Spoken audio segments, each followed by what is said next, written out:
Hey there, folks. I'm meteorologist Matt Barentine. I know it's been an extremely hot weekend. I wish I could tell you things are going to change for Sunday, but once again, another very hot day. Heat advisory in place.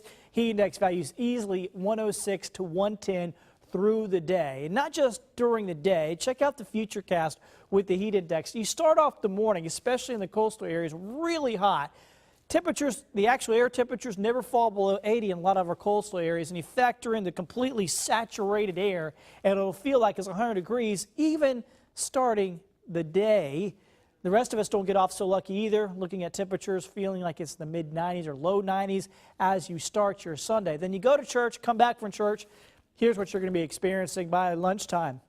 103, 104. Extreme heat right there at noontime, and that heat actually goes up as we get into the afternoon. 106, 110 easily across parts of the area, so extreme heat throughout the day, and then even on into tomorrow night, it's still going to feel quite hot with that humidity. There is some good news, though. All this is going to break down, and what I mean by that, we have a ridge of high pressure on top of us right now. That's given us the heat the last few days. It's also kept our rain chances very, very low, only a couple of isolated showers here and there. That's going to be with us throughout our Sunday, but there is a front over here to the east of us, kind of a little backdoor front, that's going to help to squeeze away this area of high pressure, this ridge that we've been dealing with. So Monday, it'll still be hot. It's still August, but we'll break the back of the heat wave. We'll come back down into the lower 90s with your typical 100 or so for your heat index rather than 106 or 110. I know it's not a huge difference, but it brings us back to normal, and at least it's not so oppressive. And it'll also mean a better chance of seeing some showers from Monday on. Also, this little system, this little front, they'll be weakening as it moves off to the east, and that's going to be important because we'll be watching the possible formation of Cristobal out here in the Atlantic. Now, this is just one model run, and this is where it's putting it.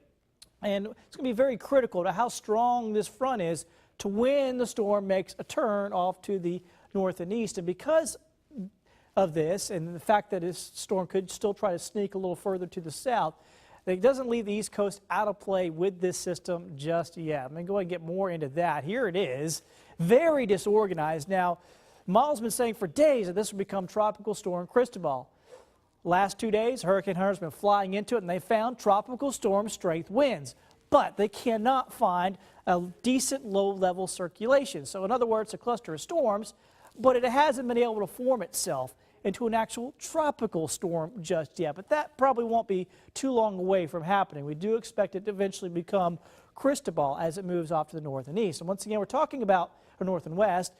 This front, how strong is it? Is it going to pick it up in time before it can make it to landfall and somewhere in Florida possibly, or even up into the Carolinas? Going to have to wait and see, but most of the models do, or actually all the models do, give it that right-hand turn eventually. Eventually the front will pick it up, help it move off to the north and east, but just when that exact timing happens, still the unknown part of it. So the East Coast certainly not out of play just yet. Extremely unlikely it ever makes it into the Gulf, but certainly we will keep an eye on this system as it continues to move off to the northwest and eventually to the north and then the east. Back to our forecast. Look at your Sunday daytime temperature, 98 degrees. Factor in the heat index values, humidity, 105 to 110 on your Sunday afternoon. And then, like I said, down to normal on Monday. So we break the back of the heat wave. Still hot. It's still August, but the rain chances come up. The temperatures do go down a little bit, and that's what we'll be seeing for the rest of the upcoming week. We're looking at a few showers most days, so back to the old afternoon thunderstorm routine, and temperatures in the lower 90s for highs, bringing us back down to earth with those.